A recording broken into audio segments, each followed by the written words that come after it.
قوة إلا بالله العلي العظيم أعوذ بالله من الشيطان اللعين الرجيم بسم الله الرحمن الرحيم قل لا أسألكم عليه أجرا إلا المودة في القربى نعرہ صلوات۔ برادران عزیز، بزرگان قوم و ملت، البقی آرگنائزیشن کی جانب سے تقریباً پوری دنیا کے گوشے گوشے میں یہ المناک اور دردناک اور افسوسناک جو یہ واقعہ 8 شوال کو انہدام جنت البقیع کا ہوا ہے، یہ احتجاجی مجلس اسی کی مناسبت سے رکھی گئی ہے، اور میں علماء کرام اور مومنین کرام کا شکریہ ادا کرنا چاہتا ہوں جنہوں نے اسے شرکت کی۔ اور آپ لوگوں کا زیادہ وقت نہیں لینا ہے، نماز ظہرین سے پہلے انشاءاللہ مجلس تمام ہو جائے گی جیسے مجلس ہوتی ہے۔ 8 شوال کو بنی سعود، میں ان کو آل سعود نہیں کہتا، جیسے آل محمد، بنی امیہ اور بنی عباس کی طرح میں انہیں بنی سعود کہتا ہوں۔ سعودیہ عربیہ کے اندر 2 قبرستان ہیں، ایک کا نام ہے جنت المعلیٰ اور ایک کا نام ہے جنت البقیع۔ جنت المعلیٰ میں 9 مقامات مقدسہ تھے جن کو بنی سعود نے منہدم کیا، اور جنت البقیع کے اندر 19 مقامات مقدسہ تھے جن کو بنی سعود نے منہدم کیا، اس کو گرایا، مسمار کیا۔ اللہ تعالیٰ قیامت تک اس غاصب، ظالم و جابر حکومت پر لعنتیں برساتا رہے۔ بتائیے، جن کی شان میں آئے مودت نازل ہوئی، جن کی شان میں آئے تطہیر نازل ہوئی، جن کی شان میں آئے صلوات نازل ہوئی، جن کی شان میں سورہ قدر نازل ہوا، جن کی شان میں سورہ کوثر نازل ہوا، اور جن کی وجہ سے مدینہ منورہ بنا۔ ہمارے اور آپ کے 5ویں امام سے جب کسی نے جا کے پوچھا کہ جناب سیدہ کو زہرہ کیوں کہا جاتا ہے، تو ہمارے 5ویں امام نے فرمایا کہ جب بنت رسول نماز صبح کے وقت، فجر کے وقت مصلی عبادت پہ تشریف لاتی ہیں تو جناب سیدہ کی پیشانی سے ایک ایسا نور ساطع ہوتا ہے کہ اہل مدینہ یہ سمجھتے ہیں کہ سورج طلوع ہو گیا۔ تو جن کی وجہ سے مدینہ منورہ بنا، آج ان کی قبروں پہ کوئی چراغ جلانے والا نہیں ہے۔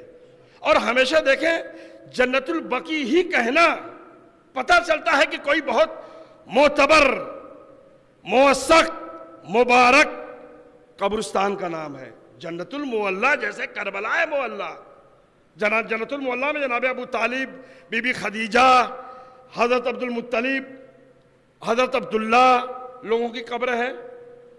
پوتے کی قبر کو کربلا معلیٰ کہا جاتا ہے، اور دادا کی قبر کو جنت المعلیٰ کہا جاتا ہے۔ امام حسین علیہ السلام کے جہاں امام حسین علیہ السلام کربلا معلیٰ اسے کہتے ہیں۔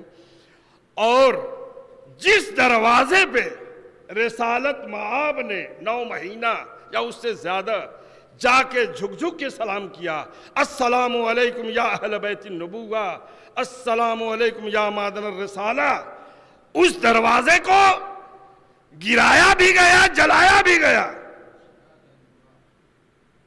کتنا افسوس کا مقام ہے جس جنت البقیع کے اندر 10,000 صحابہ کرام کی قبر مبارک ہے، جناب ام البنین کی قبر ہے، اور آل رسول کا مدفن ہے۔ جہاں لوگ رہتے ہیں وہاں کے باشندوں سے اس زمین کی عظمت اور اس کے قبرستان کا پتہ چلتا ہے۔ خاندان بنی ہاشم، محلہ بنی ہاشم، اس قبرستان کے اندر ہمارے اور آپ کے امام حسن علیہ السلام دفن ہیں، ہمارے 4تھے امام دفن ہیں جنہیں سید الساجدین کہا جاتا ہے، ہمارے اور آپ کے 5ویں امام دفن ہیں، ہمارے 6ٹھے امام دفن ہیں۔ بس میں ایک اور آخری جملہ اس کے بعد ختم و دعا۔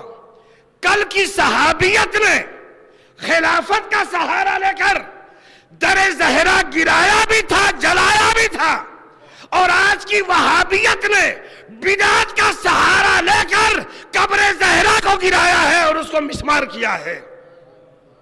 پروردگار ان بنی سعود کے اوپر اپنی لعنتیں برساتا رہا، اور آج اس مجلس کو رکھنے کا سب سے بڑا مقصد یہی ہے، یہ احتجاجی مجلس ہے کہ ہم تمام عالم اسلام سے جو مسلمان جس رسول خدا کا کلمہ پڑھ کر کے اپنے مسلمان ہونے کا ثبوت دے رہے ہیں، اسی رسول کی بیٹی کی قبر پہ آج رات کی شبنم، دن کی دھوپ اور کوئی ایک موم بتی اور ایک شمع جلانے والا نہیں ہے۔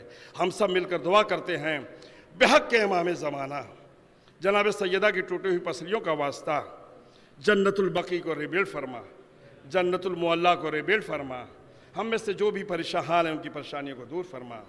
پروردگار جن جن لوگوں نے دامِ دیر میں قدم سخن اس میں حصہ لیا ہے، ان کی توفیقات میں اضافہ فرما، ان کے رزق میں وسعت فرما۔ پروردگار ان کے مرحومین کی مغفرت فرما، ہمارے آخری امام کے ظہور میں تعجیل فرما، ہم سب کو ان کے جانے ساروں میں شمار فرما۔ نعرہ صلوات۔